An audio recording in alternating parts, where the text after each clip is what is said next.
The Trump administration is not really interested when it comes to foreign policy. Diplomatic emergency in plain sight. President Trump recognizes the leverage that China exerts over the global economy. This is the world of transactionality. Dhaka will not be top priorities for Washington.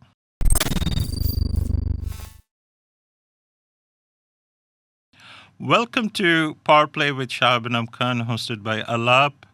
Today's episode is going to look into Washington-Dhaka relationship, particularly at a moment when global geopolitics, geoeconomics, geostrategy is changing at an astronomical speed.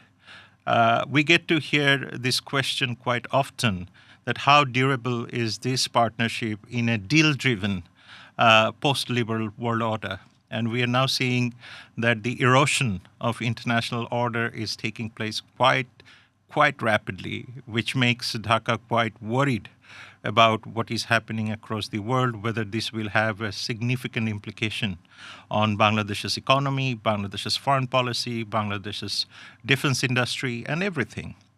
And at such a time, every sort of serious conversation about Bangladesh's future eventually arrives at Washington or Beijing, or perhaps Beijing via Washington or Washington via Beijing.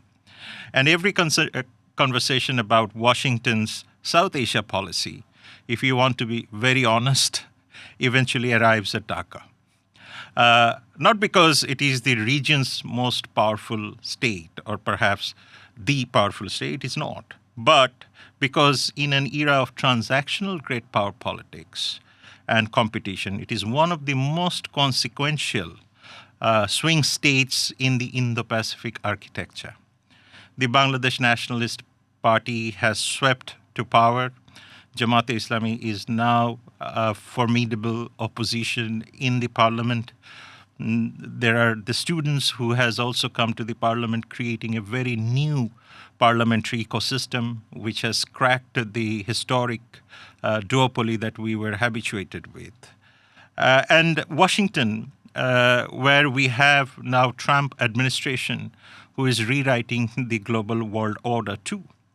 My guest today has been the most consistent analytical bridge between Dhaka and Washington. He has written extensively on South Asia and Bangladesh over the past 2 decades. Michael Kugelman, who is Senior Fellow for South Asia at the Atlantic Council and the author of Foreign Policy's indispensable and a very critical piece called South Asia Brief.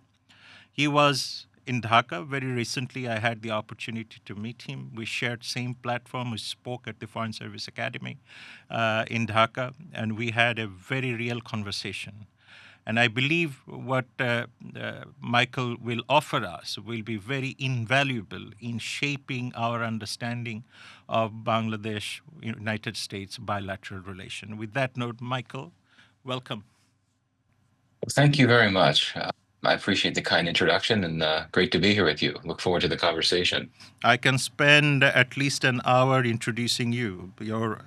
The number of work that you have published, number of write-ups, and that has shaped bilateral conversation to a great extent.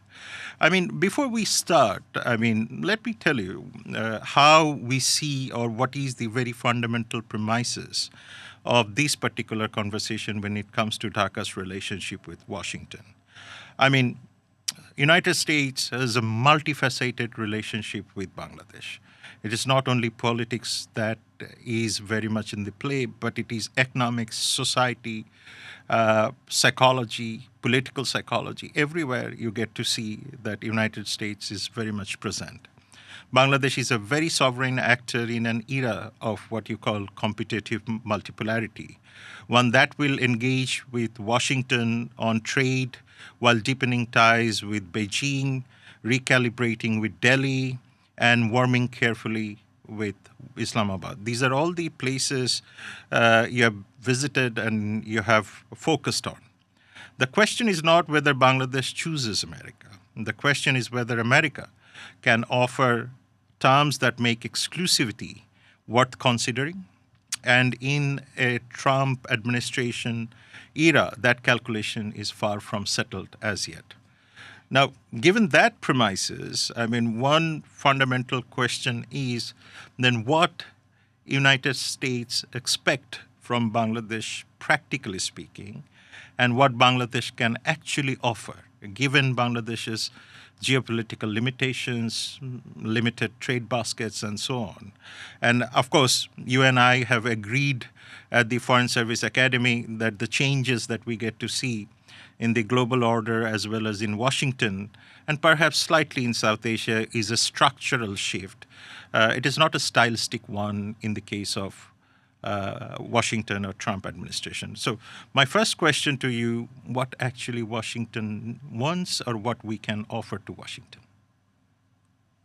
Yeah, it's a great first question. And before I respond, just very briefly, I think make a few or one contextual comment gets us to this question of U.S. expectations of the new government in Bangladesh. One is that if we think back to when President Trump came back to power, there was good reason to think that the U.S.-Bangladesh relationship could suffer.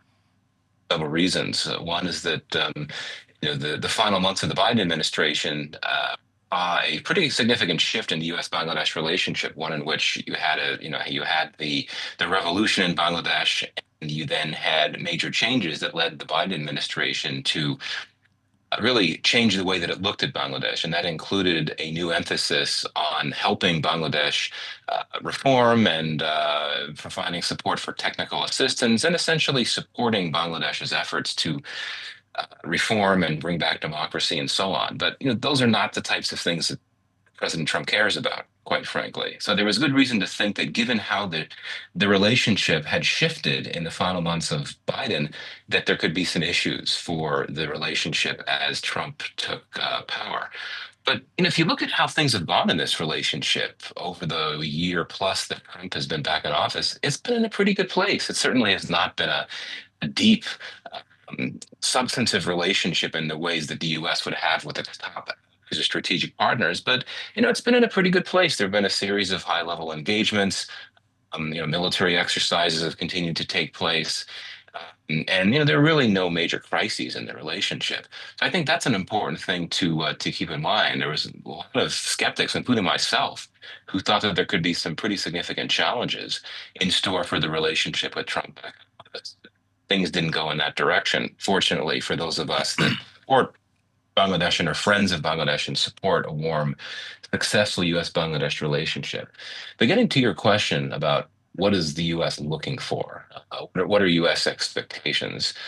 As you know, Shahab, this administration, it looks at the world through a very, I'm going to say, a commercially focused lens, but through a purely transactional lens, in the sense of, well, what can these countries give us that'll help advance U.S. interests and particularly economic interests? And on that level, clearly one of the expectations from this administration is that the new government in Bangladesh will want to take steps to buy more American goods. And of course, there's been a round of trade negotiations between the U.S. and Bangladesh in recent months. Of course, there was a deal that was inked, as you know, in the waning days of the interim administration in Bangladesh. So I think that the U.S. has been heartened by that. But certainly, I think that we're going to see continued expectations from this administration that the new government in Bangladesh will want to continue with that momentum to work with the U.S. To address issues of U.S. goods and Bangladesh buying more American goods. Now, of course, given the way that the economy is structured in Bangladesh, it's not hardwired to engage in significant surges in imports of goods, no matter what they be. I mean, we know that the U.S. is a top export destination for Bangladesh goods, but in terms of Bangladesh importing more from the U.S., that's a bit trickier to carry out on the level that the U.S. would most prefer. But the good thing is that the relationship is in a good place, and we have a new trade deal in place. So I think that's really set the right tone, so to speak. And the second expectation that I think that this administration will have in the government relates to geopolitical and that being the issue of China for sure. There've been some questions as to what this administration in Washington would want to do about China. President Trump has always taken a rather unconventional view when it comes to traditional U.S. rivals. Most of them at least. He met with the North Korean leader during his first term. He's professed his admiration for Vladimir Putin in the past, and he's also professed his what he describes. I mean, he speaks of President Xi in very positive terms. And there is reason to believe that President Trump might want to reach some type of understanding with Beijing that would reduce the competition with China to an extent. And one reason for that, in my view, would be that President Trump recognizes the leverage that China exerts over the global economy. And President Trump would not want the US to do anything that could provoke China in a way that could prompt it to retaliate in ways that could impact US economic interests. So had this administration gone in a direction of trying to ease tensions with China, well, that presumably would have been a good thing for Bangladesh and other non-aligned states in South Asia. But it does appear that this administration, particularly based on comments we've heard from some new officials now in place, such as Kapoor and others, that this administration is going to continue the consistent policy of recent years in Washington of competing hard with China. So I do think that this administration will want to see the new government trying to reduce its reliance on China by diversifying its sources of partners, of aid partners, and so obviously easier said than done. But I do think that will be something there. But again, because the relationship is in a good place, and I'll stop here, I do not expect the administration to be pressuring Bangladesh in a way that makes Dhaka uncomfortable. Hopefully, it won't come to that. But I do think that we need to keep in mind the great power competition factor plays out in the U.S.-Bangladesh relationship.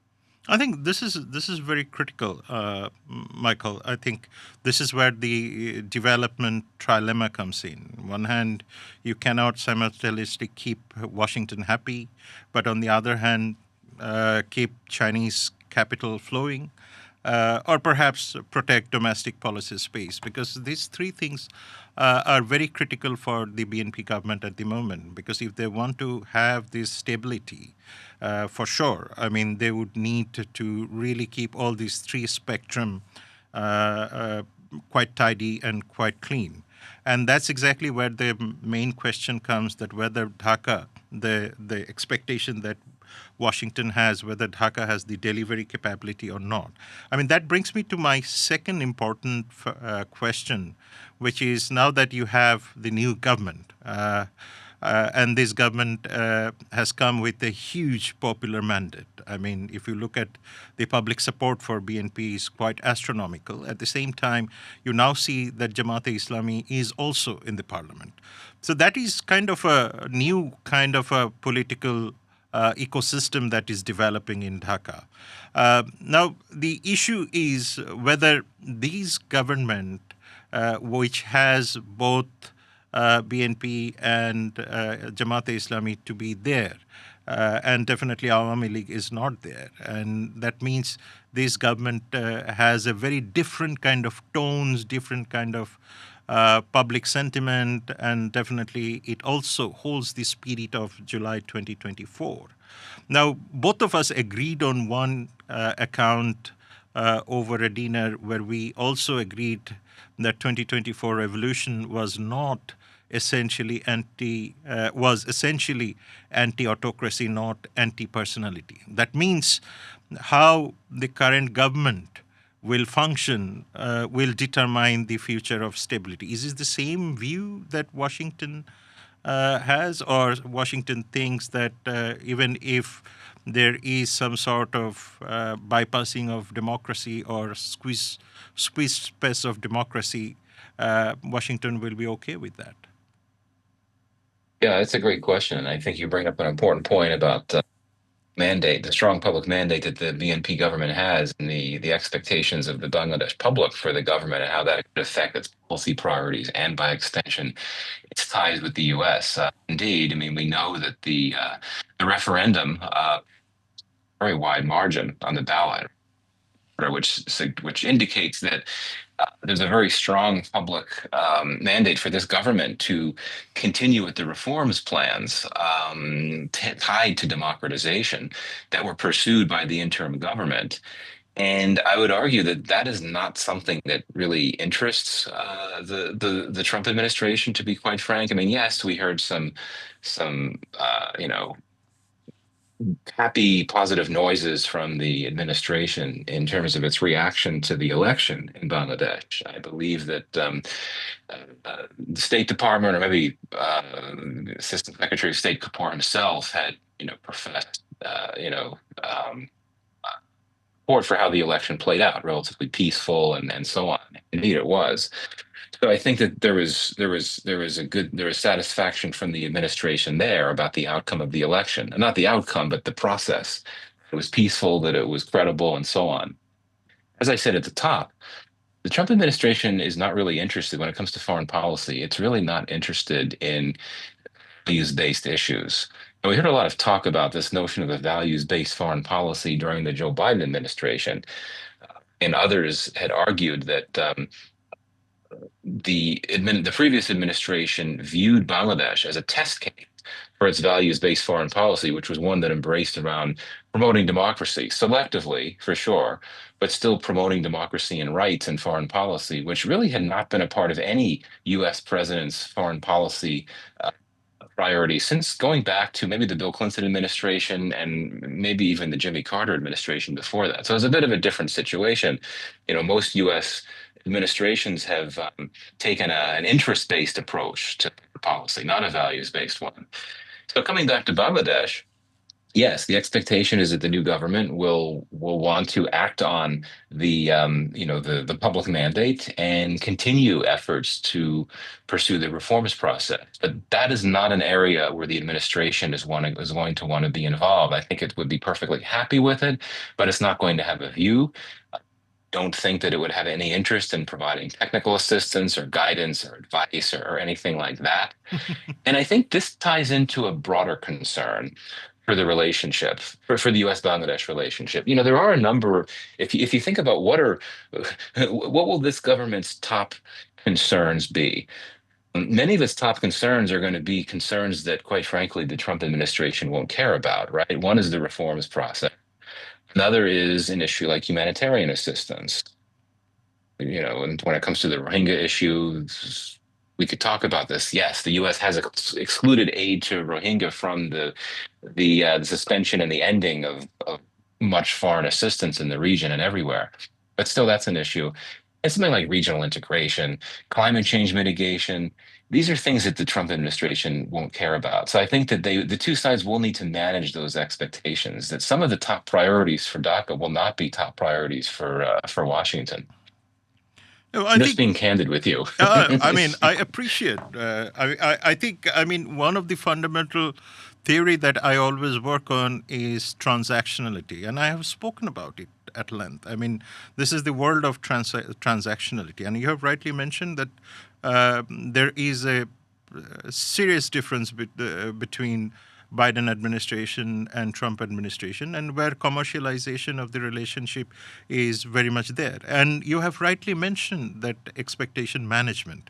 And I think this is where another fundamental problem that has arisen over the past 2-3 days in Dhaka is that the Section 301. This is a diplomatic emergency in plain sight, if you say so. You have described Washington viewing Bangladesh through commercial and geopolitical lenses simultaneously. Section 301 is where those lenses produce essentially a contradictory messages for Dhaka. The commercial lens punishes while the geopolitical lens needs Dhaka as a partner.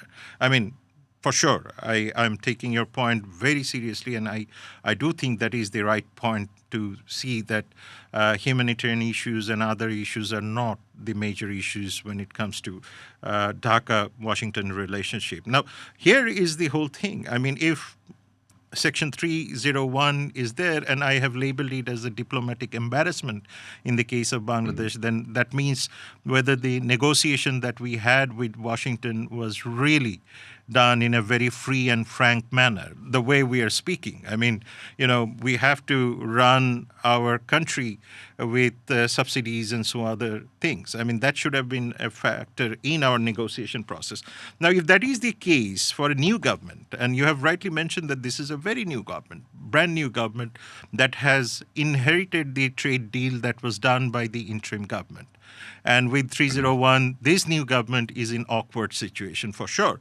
Now, that means for a new government which is eager to build relationship with Washington with absolute goodwill, faith, how does it fight these without looking adversarial? I mean, this looks adversarial sometimes.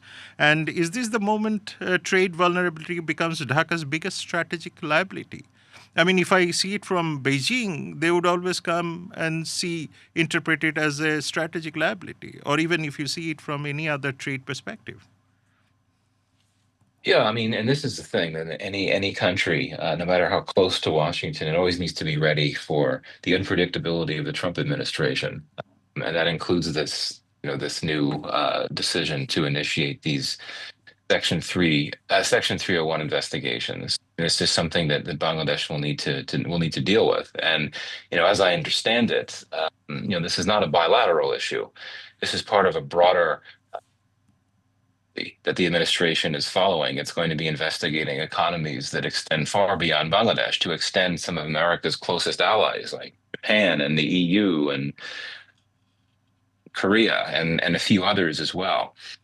So I don't think that, I mean, yes, I mean, there'd be a tendency I can understand for DACA to see this as something that could come across as adversarial, but I think it's just part of this ongoing policy on the part of the Trump administration to do what it needs to do to ensure that U.S. economic interests are not imperiled by what the administration perceives to be discriminatory or otherwise problematic policies. And go back to what I said before, the relationship's in a good place. There've been a fair number of productive talks between the U.S. and Bangladesh on trade issues, and we know that initially the initial reciprocal tariffs on Bangladesh came down significantly, and then there was a trade deal between the two just before the election. So you have that. You have that. I don't know if maybe I shouldn't say it's momentum, but you do have those positive developments that I would think would make it easier for the two capitals to weather any tensions that come out of this new decision. But again, understanding that this is not something that is exclusively focusing targeting Bangladesh. It's focusing on well more than a dozen other countries as well, including countries that have much deeper partnerships with the U.S. than Bangladesh does, quite frankly. No, I do agree that the lineage of trade deal itself speaks for greater goodwill. But at the same time, Bangladesh's diplomats will have to walk into Washington's USTR's office to hear exactly what went wrong and how we can mend Mhm. it. We do have time for that. But at the end of the day, I mean, this goes back to I'm quite sure you follow Farid Zakaria sometimes, who would be very critical by saying, well, all these things can lead to a trust deficit between these countries. And when you are talking about multipolarity, there will be many other countries who will also be offering us new incentives, if I use the term, to have better relationship or perhaps to review our relationship with Washington. If that is the case, how does it really help in dealing or keeping the relationship intact? Well, I again, mean, essentially, it's about the trust factor. yes, absolutely right. And I think that there have been so many countries that have seen their relations with the U.S. take a major tumble with Trump having come back. And as you know, I mean, this second Trump administration is very different from the first Trump administration. It's taken a much harder line on so many issues, including the issue of trade. And it took a hard line on trade during its first administration. And if you look at, for instance, how the relationship with India has taken such a major tumble, you hear so often this idea of a trust gap in India several times over the last few months, and that was the mantra that I heard. in New Delhi, even as the relationship is stabilized a bit. So again, I can't speak. My sense is that when it comes to the idea of a trust gap between the U.S. and Bangladesh, it's not as huge as one might have feared it could be. And again, that's because the relationship has been in a pretty strong footing. There's been a high level engagement.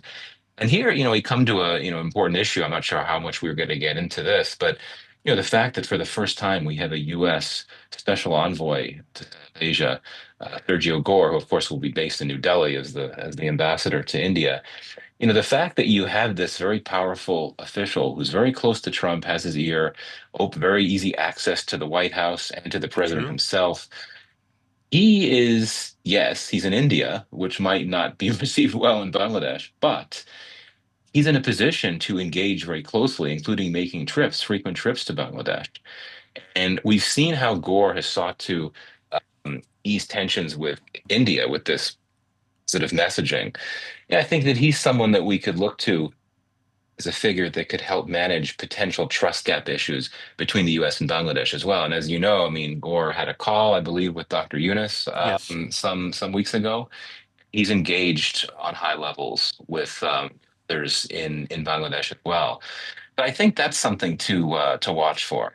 Actually, a very interesting signpost to see how Gore is deployed as a special envoy for South Asia to engage with Bangladesh to try to get around some of these trust gap issues. Now, of course, on the flip side, we know that one thing that Gore has really been pushing with the Bangladeshis is to get them to agree to a deal with Boeing, which would involve air weaponry, that type of thing. Not sure how that plays out in Dhaka, so there's that transactional side as well. But I do think that this Gore factor will be something to watch in the bilateral relationship as well. No, I think you have rightly pointed out the role of the special envoy, and I think one of the agenda that we will probably be looking forward to is Go's visit to Dhaka, because that will be a significant signaling from Washington, as you have rightly mentioned, that he can potentially be an important bridge between Dhaka and Washington beyond, I mean, Delhi's Mhm. prism or Beijing's prism, or in that matter, Islamabad's prism. And this is where I think where my friend John Danilovich would also come in, who would always be speaking about that Dhaka should be dealt on a one-on-one basis rather than through the third country prism. And that brings me to another important question, and you have touched upon that, is the India variable. Why I say variable? Because this is one factor that is glued with everything that Bangladesh would try to do. I mean, essentially, in a sense, our relationship with Beijing, Delhi has an issue. I'm not saying issue in a negative sense or a positive sense, but definitely that is under careful observation of Delhi, Islamabad for sure.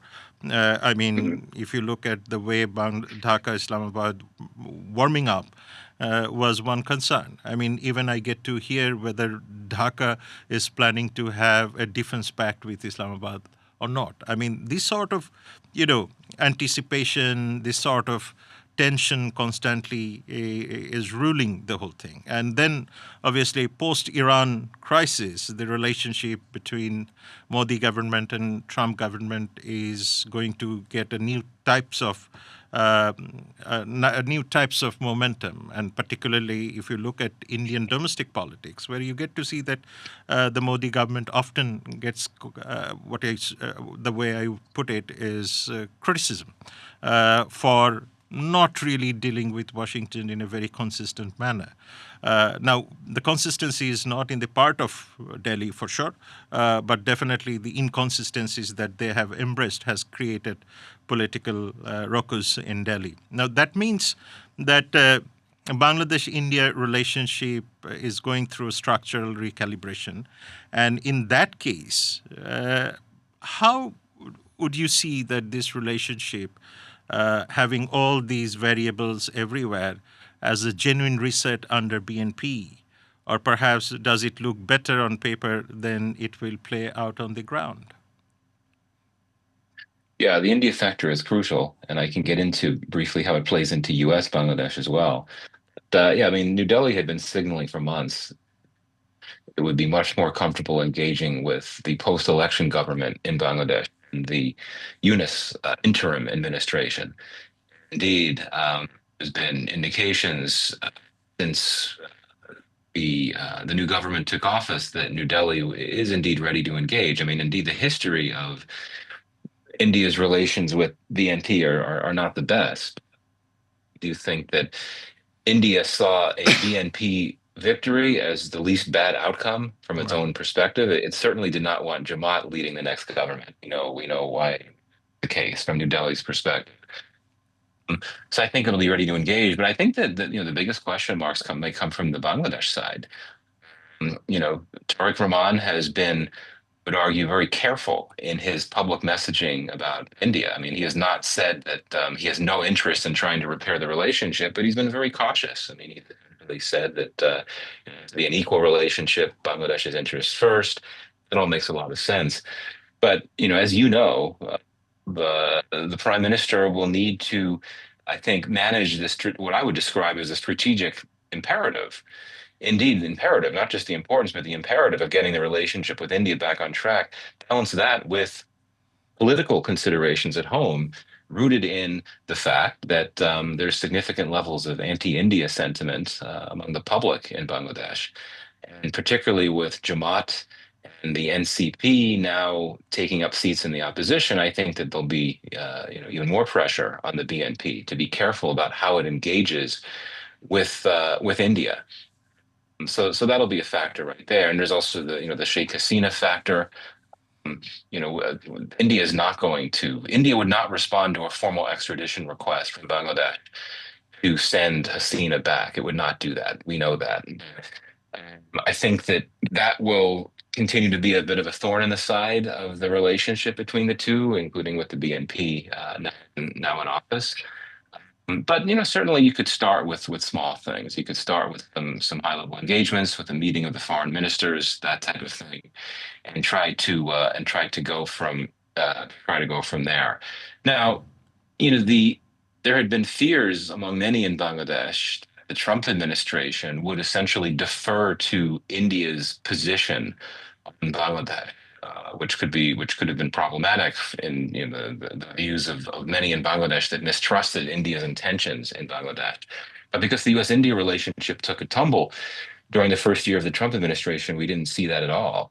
And it's been a separate policy, the U.S. policy toward Bangladesh. But I think that what the U.S. and India are aligned on one thing, and that is that they want Bangladesh.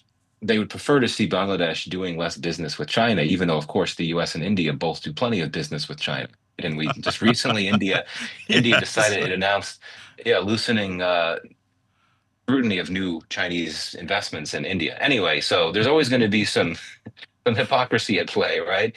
But that's a factor as well. The bottom line, the India factor is critical, and I think the fact that you did see some very striking momentum between Bangladesh and Pakistan ties during the last administration, I think that is something to watch as well. I mean, if the BNP government decides that it wants to do what it can to ease tensions with China, sorry, ease tensions with India, it will likely face, I don't know, word pressure, but I think that it might feel compelled to perhaps pull back on some of the momentum that we've seen in terms of Bangladesh-Pakistan engagement. Final point I'll make on this. This government in Bangladesh, I think, has a chance to do something that no government in Bangladesh has really done, I think, really at all since Bangladesh became an independent state, and that is to have a truly balanced relationship between the major powers and regional actors. Pakistan, India, and China, and the US for that matter, right? The interim government leaned toward China and toward Pakistan. Of course, Hasina leaned toward India. I think that there's an opportunity here for Tariq Rahman to take a truly non-aligned policy towards these countries, but we'll see how that plays.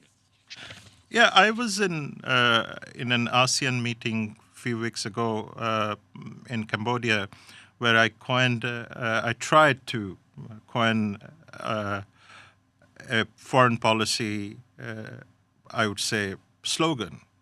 What I was telling that Bangladesh needs to have engage with all, align with balance. Now, if that is the I like it. case, then I presented it to the audience, ASEAN audience, and it seems to me that people were very intrigued with this particular idea that you have to engage with all. I mean, no matter what, because we are almost going back to pre-Westphalian time, looks like, where you have different kinds of conflict nodes, different kind of tension, hotspots rising. And Bangladesh is surrounded by conflict hotspots. India, Pakistan, India, China, Pakistan, Afghanistan, Myanmar, and whatnot. But we're the only one who doesn't have any conflict baggage as such. Now, we have to engage. And you have rightly mentioned that India remains as a pragmatic choice for Bangladesh, not because that everything else, but definitely for geography. At that point, of course, if you look at interim government, the way relationship unfolded with Pakistan was staggering. I mean, if you see that it moved faster than any other bilateral relationship under the interim government, flights, trade, military visits, or even to a great extent, the visa regimes are now super easy. Now, in Washington's counterterrorism calculus, or Central Asia calculus, or even India calculus, a deepening Dhaka Islamabad axis triggers a different kind of scrutiny if we understand. Now, that's where my another concern is when Bangladesh United States relationship comes. How much Bangladesh Pakistan normalization is Washington comfortable with? Or perhaps before it starts asking pointed questions about what exactly is being exchanged between Dhaka and Islamabad. Yeah, it's a good question. I mean, as you know, the U.S. position toward Pakistan has changed in surprising ways, at least for now, right? We've seen the Trump administration embrace Pakistan, and the President Trump and others in the administration have praised Pakistan, and they want to work with it closely on issues like critical minerals and crypto and counterterrorism and all that. So, there's been a bit of a strange and sudden change in approach here in Washington to Pakistan compared to what we saw in the Biden administration, and for that matter, in the first Trump administration as well. I don't think there's enough there, so to speak, with the Bangladesh-Pakistan relationship for it to be registering in a big way in Washington. I mean, yes, there is some significant movement during the interim government period, as we noted, and there had been some pledges for the two to work more together, mainly people-to-people levels. Indeed, it was symbolic, but you had that first consignment of any goods that made Bangladesh, first time that's happened since 71. At the end of the day, there's really not happening on a substantive level between Bangladesh and Pakistan. I know there's been a number of conspiracy theories emanating from India about military like security cooperation developing between Bangladesh and Pakistan. But I'm not aware of anything substantive actually coming out of that. If there has been engagement, and I think there has been on security issues between the two countries. So I think that the administration, I don't think at this point is that focused on these developments in Bangladesh-Pakistan relations, only if they were to evolve to a point where we start to see, for example, indications that Bangladesh and Pakistan are coordinating in efforts to cooperate more with China. Now, you'll recall some months ago there was a brief trilateral engagement between senior officials from the three countries, a regional conference in China, but nothing really came of that. Also, if we start to see indications of security cooperation, arms deals between Bangladesh and Pakistan, that would get Washington. I don't see that happening, particularly because I do think that the BNP government will want to do what it can to ease tensions with India, and that I think could entail pulling back a bit from Pakistan. So bottom line, I think it's sort of a case of putting the cart before the horse to think about how Washington is looking at these developments in Bangladesh and Pakistan, just because I don't think there's enough there substance yet to make it onto the radar of U.S. policymakers. No, I think that's fair because Also, there is a counter argument to that because Bangladesh is looking forward to have greater strategic autonomy over its foreign policy, defense policy, and most certainly what I have framed repeatedly as sovereign diversification in terms of the relationships with different countries. And I think there is a huge sense of transactional multipolarity unfolding in the region itself. Even if you look at our relationship with India, will be very, very transactional too. And I think one important issue you have rightly mentioned that trilateral didn't go much further. But at the end of the day, these sort of trilateral mechanisms are coming back because institutions such as BIMSTEC, SARC are not functioning at its optimal level. And that makes Bangladesh to really find regional solutions for regional problems too. And this is where, again, when China Pakistan comes in, they both have stakes in Myanmar, which Bangladesh has interest in. So I think that is something that is worth looking into in future, that how it unfolds. At the same time, counterterrorism is also high on the agenda of the current government, not because of ideological reasons, but most certainly the way we are now seeing that transnational linkages with different non-state actors that are unfolding is not a great news.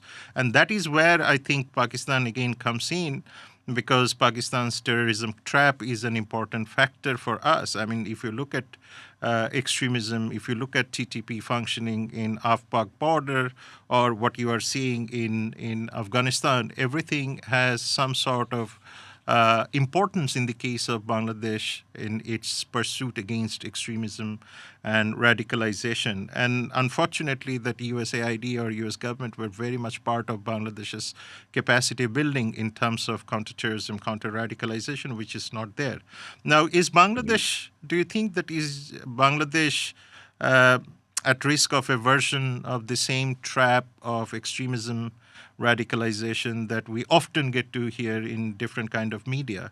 And is this the quite red line nobody in Dhaka wants to name out loud? Yeah, that's a good point. And we know that Bangladesh had that very difficult period some years ago where it faced surges in extremism and terrorism from both indigenous militant groups as well as those influenced by groups like Islamic State. Um, And I would argue that the changes in Bangladesh, the internal changes that arose after the ouster of Sheikh Hasina, did create space for more hardline Islamist actors. I do think that many observers, particularly those in India, have exaggerated that, so to speak. Um, that said, one should never be complacent, and indeed, we have seen indications of, I would say, quite troubling indications. Particularly, I think you mentioned the TTP issue, the fact been several individuals arrested in Bangladesh over the last year or so with alleged, and I emphasize the term alleged ties to TTP, the Pakistani Taliban, which is a group that, so far as I know, has never been recruited from outside Pakistan or Afghanistan. So that's significant. And if those links are true, then that suggests some very problematic things. But otherwise, I don't think that this is something to be concerned about. And I think that it's important to distinguish between political Islamists, Jamaat and its ilk, Hafezat Islam, some of these groups that are not political actors but are social actors and are very influential, distinguish between them and militants, right? True, Whether you're true, talking very true. about yeah, and I think that there's a tendency to conflate the two groups, which I think could be um, misguided and at worst dangerous, because then you get into sensationalistic commentary about about the security threats and all of that. Don't think it's important not to be complacent, especially given what happened in Bangladesh some years back. But I do think that Bangladesh faces a lot of serious challenges for sure, whether you're talking about the economy, uh, law and order, many other issues. But I don't think that the issue of militancy is should be seen on that same level. Two final threads, Michael. These two are coming from my students, my colleagues at the Center for Indo-Pacific Affairs, in which you are involved with. you were involved with, and perhaps this is also coming from many security thinkers who would always ask these questions. The first one is the Iran-US-Israel crisis has spiraled Bangladesh's energy costs in ways Dhaka had no hand in creating, right? Now, that kind of sentiment is growing in a Muslim majority population like this, and with emotional stakes in West Asia, adds a domestic political dimension the new government cannot ignore. So, this is first. The second one is much deeper, as we have discussed earlier, the trust factor, where even if Washington's most celebrated Indo Pacific partner is expressing strategic doubt, what is the honest answer to the question underneath everything we have discussed today? I mean, is there a durable architecture being built between Washington and Dhaka, or does this warmth evaporate with the next American election cycle? That means we are also looking forward to some sort of understanding that what kind of post-Trump government would look like, and how would they see us, or what should we be prepared about? I know it's a hypothetical question, but again, this is a question that we need to start preparing about. Yeah, two great questions. So the first one about the impact of the war in Iran and Bangladesh. No, absolutely. I don't think I'm going out on too far of a limb here and not being that provocative or surprising by saying that this war is not popular in Bangladesh, and that much of the public has condemned it or would condemn it. Um, And this, I think, sort of raises some unsettling questions for the U.S.-Bangladesh relationship. You're a better judge than I am, Ms. Shahab, but generally speaking, I would say that public opinion in Bangladesh toward the U.S. is fairly positive. I mean, Yep, maybe not very overwhelmingly true. positive, but fairly positive. Yeah. But we've already seen how this war has impacted Bangladesh deleteriously as it's affected so many other countries in terms of energy insecurity, concerns about the safety of the significant number of Bangladesh expatriates in the Middle East, particularly in the GCC states, and concerns about how this war could spill not directly, not literally, but spill over into Bangladesh in terms of impacts, particularly in the energy security front. So I think that one has to worry if this war continues and if the U.S. continues with its current policy, that public opinion in Bangladesh could turn against the U.S. And that could then play into your second question, the trust factor. I think that this is going to be something that the administration will need to take a lot will need to consider very carefully, and I'm not sure that it will, quite frankly, but I think it should. And this is where hopefully someone like Gore could be very helpful. And I think another individual that we didn't mention yet, the U.S. ambassador to Bangladesh, relatively new, Ambassador Christensen. As you know, Shahab, he's one of these rare ambassadors who actually knows the country that he's serving in very well from the time he lands. He served there previously. We saw in his Senate confirmation hearing when he was talking about the relationship, he clearly understands Bangladesh and U.S. Bangladesh relations very well. He is genuinely committed to not only diplomacy, but also public diplomacy, engaging with the public of the country where he is serving. So I think that he could be very helpful in managing a trust gap that indeed could widen if the U.S. continues to wage its war in Iran with Israel and all the other things that it's doing related to that. So I think that we could look to several key individuals that might be able to manage that risk or even indeed potential threat to the success of the U.S. Bangladesh relationship. Now, it's going to be a few more years. I mean, it's going to be almost 3 years, I think, until we have a new Government. administration post-Trump. That's a long time. So I think that we need to focus on the present before we could start thinking about what the future could bring. And indeed, this war in Iran could be, I think, problematic for the relationship between the U.S. and Bangladesh because of public sentiment and certainly because of the government in Bangladesh sees this war, because it certainly has caused significant new challenges uh, uh, for Tariq Rahman, who took office already saddled with very high expectations to deal with the True. economy and so many other things, now having to deal with the sudden energy crisis as well. I think this is very important that the new ambassador, Ambassador Brent Christensen, just for your information, is very popular in Dhaka. I mean, he's a very popular person. He knows Bangladesh very well. I think President Trump was very right in choosing him, and there was a letter that he issued which signals that the relationship between Bangladesh and Washington will also be heavily in the hands of Ambassador Christensen. So the expectation is very high, and he is a doer, and I believe that he will be very, very positive actor in giving pragmatic solutions to both Dhaka and Washington when it comes to the bilateral issues. With that note, Michael, I have taken a lot of your time, and this is morning in Washington. This is evening in Dhaka. We always have this challenge of long distance relationship. I mean, and this long distance relationship really makes our life much more slower than we would expect. And I hope to see you in Dhaka soon. And I believe that people to people contact should continue. We do understand that the current administration immigration policies are very different than the previous ones. And we do see the challenges, but most certainly, as you have spoken, as we have spoken together, I think there are brighter sides of the relationship too, which should be capitalized for the betterment of not only the region, but also for the Indo-Pacific region. With that note, thank you very much, Michael. I hope to see you in person soon.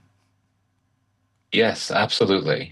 Let us hope. And thank you for a great conversation. And thank you for your closing comment. I could not have said it better myself. So, excellent. And I hope that we continue this conversation soon.